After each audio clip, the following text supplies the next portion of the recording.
Hello everyone. My name is Scott Panek. I am a undergraduate student at Pomona College, which is a liberal arts college just outside of Los Angeles, California. I'm here with a delegation under John Meany, who, if you were witnessed his middle school debate program speech earlier, and I'm here to present a paper regarding the interplay between race, critical thinking, and educational outcomes in the United States, and specifically in one particular system of schools called the New Tech high school system, of which I am a graduate. That is on. So this system of schools is in 19 states and one school in Australia. There are over 100 institutions serving several thousand students. And this system of schools is very contemporary for institutions in the United States because it is a project-based learning curriculum, meaning that there is no lecture at all in the system. So a teacher will never stand in front of the classroom and give a PowerPoint or give a speech or really present any kind of objective information to the group of students. But rather students will work in groups of 4 or 5 for about a month or a month and a half towards a specific goal, a specific project. And essentially then the students will present this project to members of the community, to the faculty, and to their classmates on a presentation day. I argue that this method of education reduces the pedagogy of alienation that I believe causes much of the racial disparity in educational results in the United States, given the remarkable universal educational outcomes of the New Tech network that are almost unparalleled given their economic and racial demographic breakdown. So I believe that there are not very many Americans in the room, so I'll give a somewhat brief synopsis of the educational results in the United States. As of 2009, there was a national high school graduation rate of 75.5%, and Ben Wolfgang of the Washington Times reported that only about 25% of graduating seniors were prepared for 4-year colleges, and this was rated by the faculty at 4-year colleges across the country.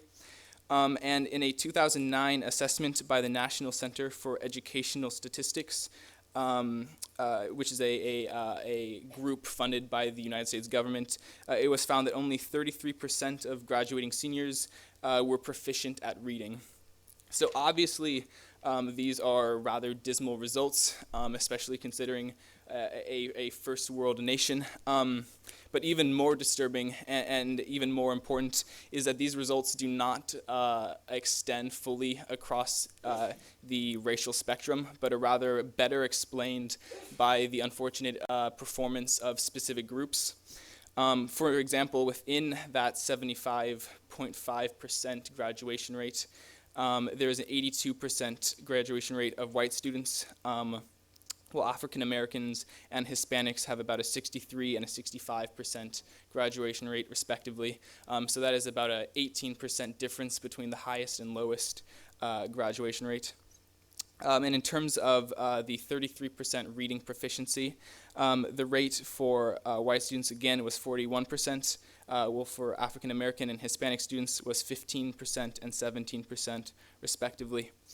And so, again, these results extend across many different criteria, including completion of high school college entrance requirements, which in California are called the A through G requirements, where only about 10% of students of color completed these requirements sufficiently, which makes a student eligible for entrance to the University of California and California State University systems, which are the largest public university systems in the nation and some of the largest in the world, meaning that a very small percentage of students of color are even legible to enter these institutions of higher education.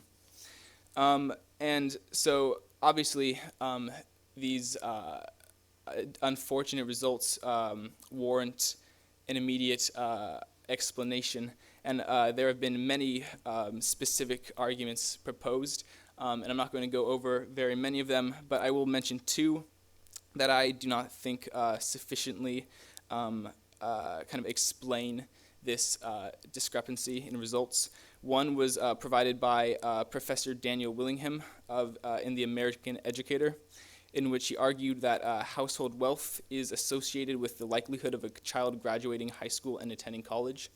And essentially this argument follows that the deeply entrenched economic inequality in the United States correlates directly with educational results, and the only way to essentially remedy the disparity in educational results is to first approach it from an economic standpoint. However, a professor at the University of California, Berkeley, John Ugbu, cites further statistics that show that even comparatively wealthy African American students are scoring at a rate. For example, a black student who comes from a family who earns $50,000 annually scores SAT scores, which is the college entrance exam in the United States, relatively comparative to a white student who comes from a family that earns about $6,000. And so essentially what this statistic shows is that obviously economic family income factors into the equation, but there is clearly something else at play that is causing these kind of shocking statistics. And another kind of theory proposed by this same professor, John Ogbu, is the idea that it's kind of a willing disenfranchisement from the educational system, which is kind of the idea that for a student of color to participate fully in the educational system is kind of a confrontation with their culture, and this is kind of the idea that it would be kind of like acting white is the general phrase. But again, this is very clearly not a sufficient answer because Professor Claude Steele in The Atlantic says that study after study shows that all black Americans value education highly, often more than white students, which is kind of a logical conclusion to reach, that clearly no one is going to act against their self-interest by kind of moving against their own personal education. And so I, in my paper, support a theory kind of proposed by Professor Steele, which is an alienation theory, which is that the educational system as a whole creates an alienating hierarchy which disempowers students who aren't of the majority race, which in the United States is white students. And so the argument goes essentially that because the curriculum is heavily slanted towards white figures in history, economics, and English courses at about an 8-to-1 ratio, and because the faculty at secondary schools, at colleges, and elementary schools are disproportionately white at a rate of about, while 41% of American secondary schools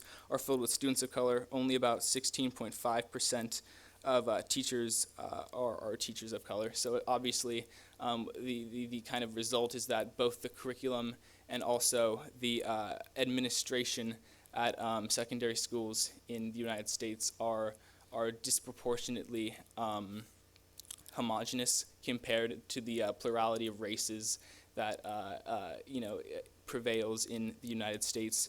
So it's kind of like both a whitewashed administration and also a whitewashed curriculum, which creates a sense of cultural separation that reduces both expectations and also educational results for students of color in the United States.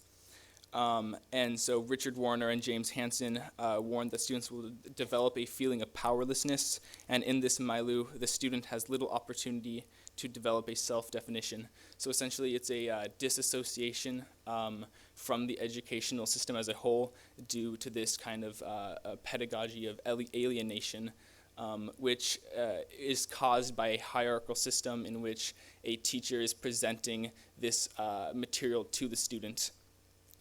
However, the New Tech Network, which was started in Napa, California, seems to be a notable outlier to the system, with fairly astonishing results. As I mentioned, there are 150 charter schools serving thousands of students. And this network, in this network, 50% of the students are students of color, and 47% qualify for federally subsidized lunch, which denotes a category of family income that is only slightly above the federal poverty line, meaning that in this system, normally in the U.S., these results would predict educational results that were unfortunate, fairly low. However, in the 2010 to 2011 academic year, across the New Tech Network as a whole, over 100 schools, there was a 97% graduation rate, and of those 97%, 99% of all graduates attended either 2- or 4-year colleges, which means that this is a fairly unprecedented result for the academic demographic breakdown of the New Tech Network as a whole. And there are further anecdotal, examples from individual high schools, such as Sacramento New Technology High School, with 77% students of color, 62% on reduced cost lunch, but 98% of students graduate annually, and of these, 100% have traditionally attended 2- or 4-year colleges. And so essentially in this system, which creates, excellent results, for all students regardless of race or economic family income, one must wonder, what is causing this kind of pedagogical anomaly. And I believe that it is the focus on critical thinking and oral communication evaluation, which is a founding pillar of the New Tech high schools. So as I mentioned, there is no hierarchical structure in these high schools in which a teacher is presenting the material to the student, but rather the student has the syllabus, the student has the project materials, and they work together for an extended period of time towards a goal, meaning that the teacher really acts more as a facilitator in the classroom, walking around, answering questions, and also is the creator of the project from the school as a whole. And so instead they present these rubrics, as I mentioned, and looking at the syllabus criteria in order to obtain an A in the critical thinking category for the America at War project, in which students interview veterans of U.S. wars and also analyze propaganda and U.S. songs during the 1940s era, and then present this to the class, to the teacher, and to veterans in the community, the local community. In order to obtain an A, students had to message of song is analyzed in depth. Analysis of song makes accurate and insightful connections to American foreign policy. Analysis makes multiple insightful connections to the project's driving questions. And analysis includes several insightful comparisons to personal beliefs on war, conflict, or foreign policy goals. And so you can kind of see in the language presented in this rubric, both in terms of the language of insight and also in the mandate to look at personal beliefs on war, that and this, for example, is also 15% of the overall grade for a month and a half of a student's work in a New Tech school. That the personal beliefs on war is objectively graded at the same level as a curricular literacy criteria, which is something more along the lines of, does the student understand the cause and effects during World War II? Does the student understand the specific dates, the specific figures? And it's very interesting that in the New Tech Network, a student's personal emotional belief regarding the subject matter is considered to be of similar educational importance. And what this does is it encourages the student to internalize the material because they are expected to actually present their own personal beliefs, not just kind of a reiteration or a synthesis of the material provided to them. And so this kind of seems like the best real-world manifestation of what Paulo Freire, the Brazilian educational philosopher, posits as a school in which a student is the co-creator of knowledge, not just a reiterator of knowledge and not just a synthesizer of knowledge, but someone who actually brings knowledge to the table for a mutual discussion, not just kind of filling in a bubble test, for example, and the knowledge that the student brings to the table is his own personal beliefs regarding the subject matter. And further, the syllabus criteria for obtaining an A for oral communication for a different project was that examples of words were creative and well chosen for the target audience, speaker was enjoyable to hear, and speaker used voice to create an emotional response in the audience. And what's interesting about this is that the student is not supposed to present this material in the oral presentation objectively, but is rather supposed to show emotion and also cause emotion in the audience, which is an audience of his peers, meaning that the focus of the project is not just objective understanding of the material, but internalizing it and restructuring it in a way that causes human emotional response, which is a more individualistic criteria for academics, and it is something that pushes the student to look at it on a more personal and internal level. And so the second category is the plurality of graders that occurs in the New Tech Network. While in the vast majority of schools in the United States, obviously the teacher is the sole grader of every single project, which kind of is a logical step to take. Whereas in the New Tech Network, for at least the critical thinking and oral communication categories, the grade that is obtained by the student is often a communally decided grades between the teacher, the members of the community who attend the project, and also specific members of the class who are selected on any given day to grade the material. And so essentially all these people who are on the grading panel will have the rubric, the syllabus in their hand, and will mark it based on what they feel was the appropriate grade given the performance of each student. And so this includes both qualitative and quantitative evaluation provided by this panel.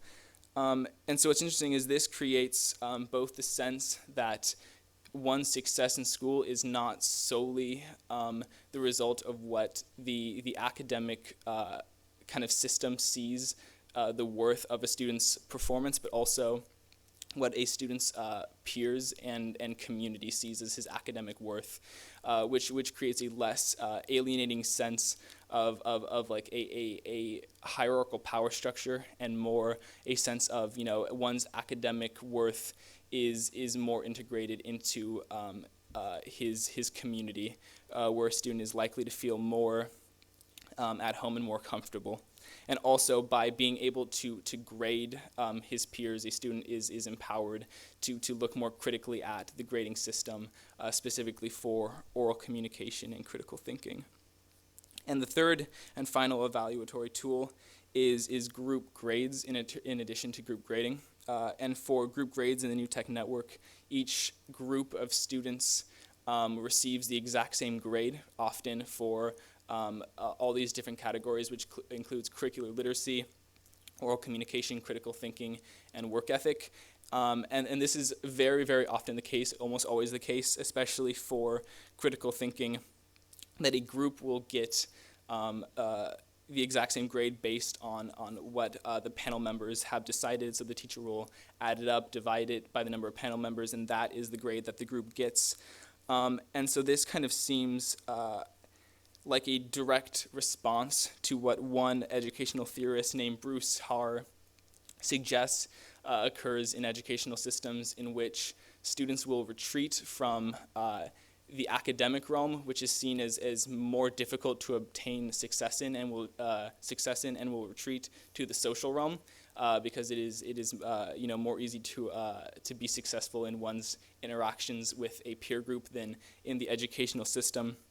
But in terms of oral communication and critical thinking evaluation in the new tech network, these two realms are fused together, because one cannot kind of ignore academics and kind of retreat from the academic realm without kind of infringing on his success in the social realm, because of that effect would then damage his friends' grades, which would create kind of like a negative effect across both realms. And so it's kind of like a win-win or a lose-lose possibility here, and is shown by the overwhelmingly high graduation rate and college entrance rate and test scores in the new tech network. It's clear that most students will choose the win-win rather than the lose-lose. And so that is the essential crux of my presentation, that the new tech network provides astounding success in terms of high school graduation, college entrance, and test scores for students regardless of racial or economic background. And I believe that this is largely based upon the evaluation methods which fuse social and academic realms, as well as encourage students to look at the material from a more personal and emotional perspective and bring this to the table, instead of simply being kind of a reiterator of objective facts provided by a hierarchical system. So that's my presentation. Thank you.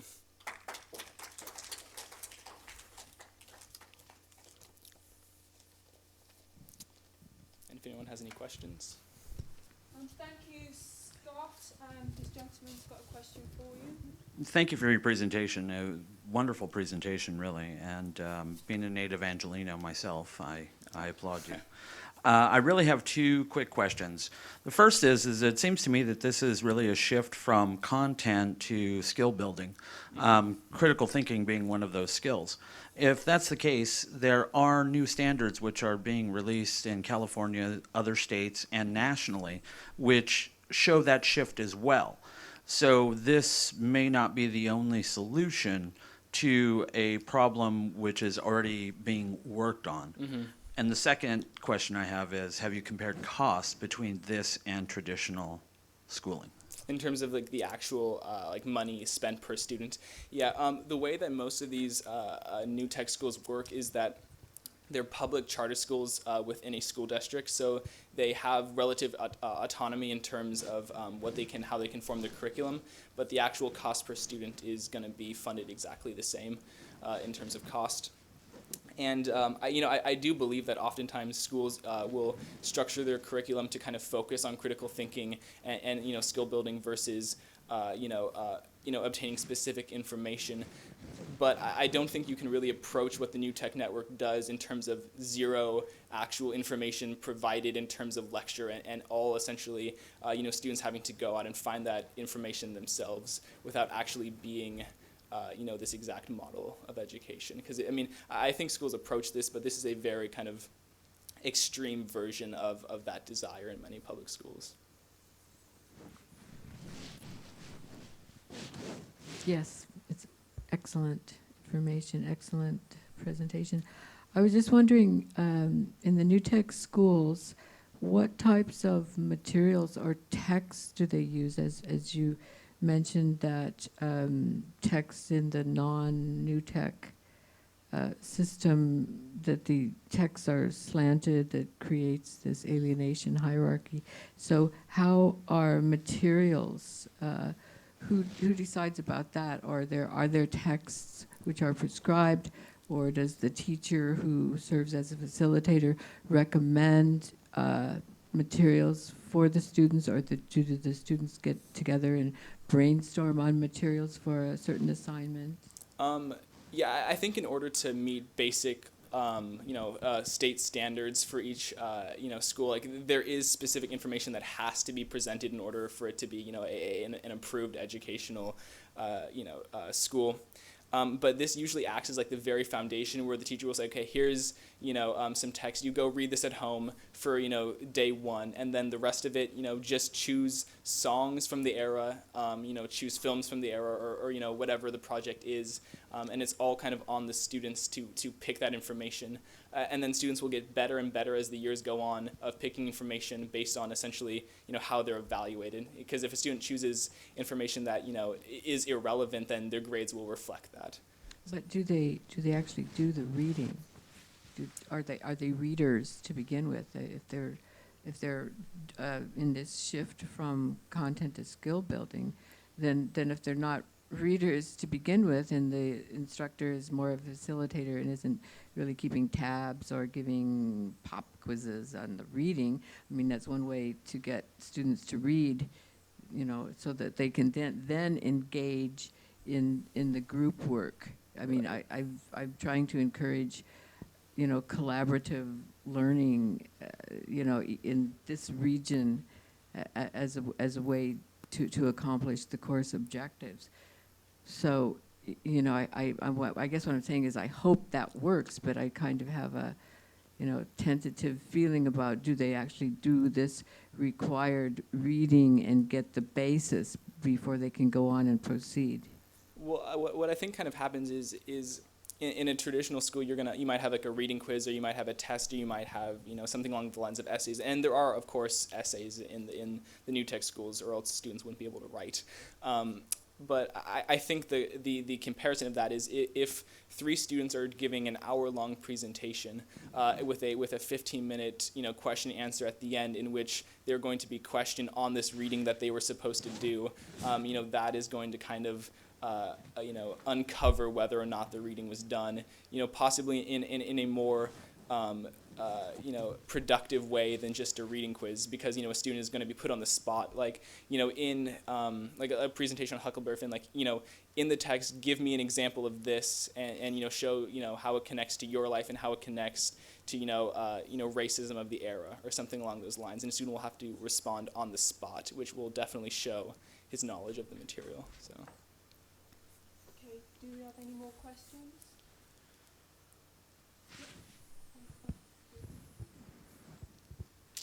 So you mentioned how in new tech schools there's a connection between the social and academic life, and how success in academic life carries with it success in social life. Right. If you expand beyond just charter schools and use this as a new educational paradigm, is there a risk that at-risk students who fall behind in their academic life, there's sort of the opposite effect, which isolates them from their social life since they're hurting their friends, and you sort of damage their support network or isolate them even more than would happen if they just fell behind academically?